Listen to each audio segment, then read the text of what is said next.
Welcome to the Daughter Arise channel. My name is Yvonne and this channel is all about bringing you content to do with childhood sexual abuse. On this channel I share things to do with my experience of going through this childhood trauma. I also cover news stories on this channel, and from time to time, when I'm fortunate enough, I do interview other survivors and their supporters in hopes of raising awareness of this childhood trauma. So if this is the type of content you're looking for, please hit the subscribe button and the notification bell so that you don't miss any new uploads. And if you do like the content, don't forget to give it a thumbs up. So in today's video I want to share with you a story about the rapper YG. I came across this article a couple of weeks ago. YG is a rapper from Compton, West California, I think. I don't really know his music at all, but when I looked on his Instagram, he has over 9 million followers, so I guess a lot of people do know of him. But he recently opened up in an interview and shared that he had gone through sexual abuse at the age of 14, and I just want to read the article and kind of share my kind of thoughts on it, basically. So the article is from Billboard, which is kind of a music magazine, I think, or music website.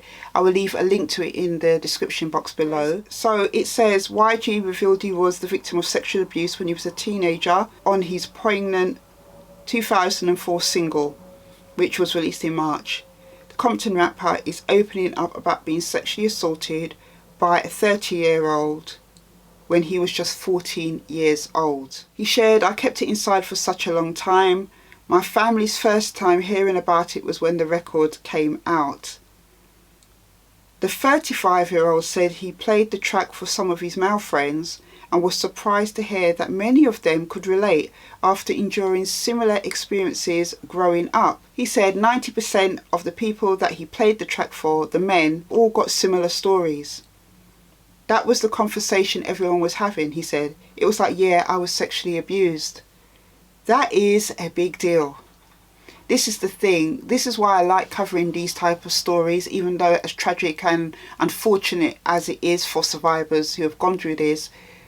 The reason I like to cover these type of stories because I always see the power somebody's testimony, opening up and sharing their experiences, have on other people. Now, again, like I covered in the Earl Spencer story, that Princess Diana's brother, in his circle, the people in his circle that have gone through it in boarding schools will get it. You know, they will be able to connect with him and understand because he comes from a similar community. And it's the same thing with YG. As a young black male, there are lots of black males out there that have gone through childhood sexual abuse, and they will never tell anybody about it. They will never open up about it because of fear of how they will be seen.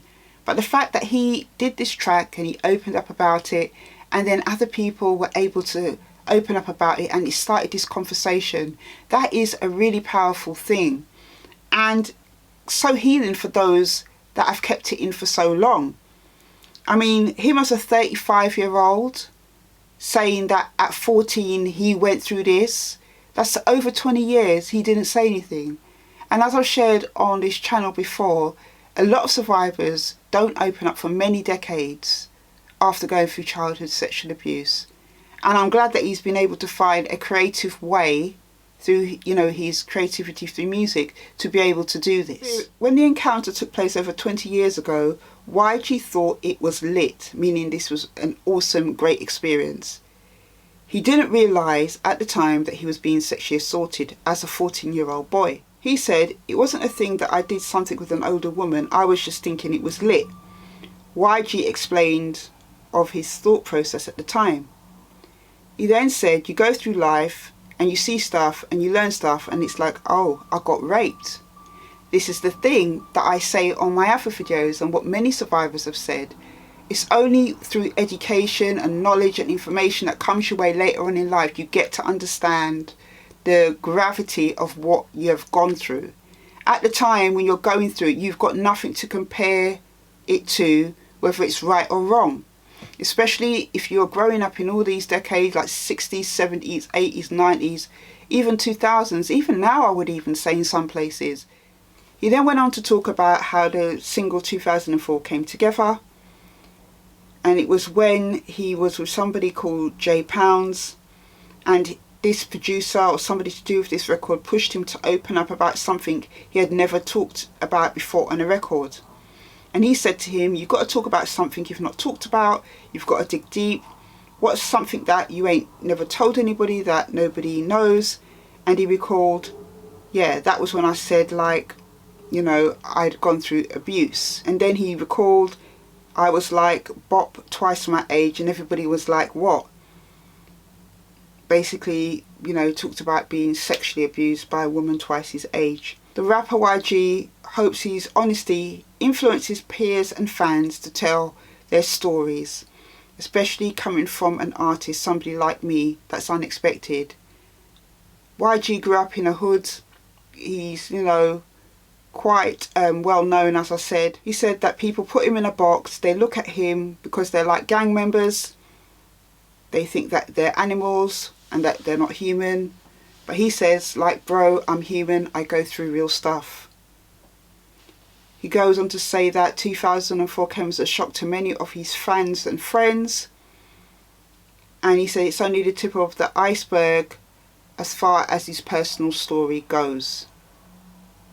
And that he's planning to delve deeper into his life with the arrival of a new album in the summer. So that is the story of YG the rapper. I think that he is a really brave man to share this experience, especially knowing that he is obviously this rapper which has this persona, being a gang member as well, all these kind of things that are kind of made to seem like a really tough lifestyle.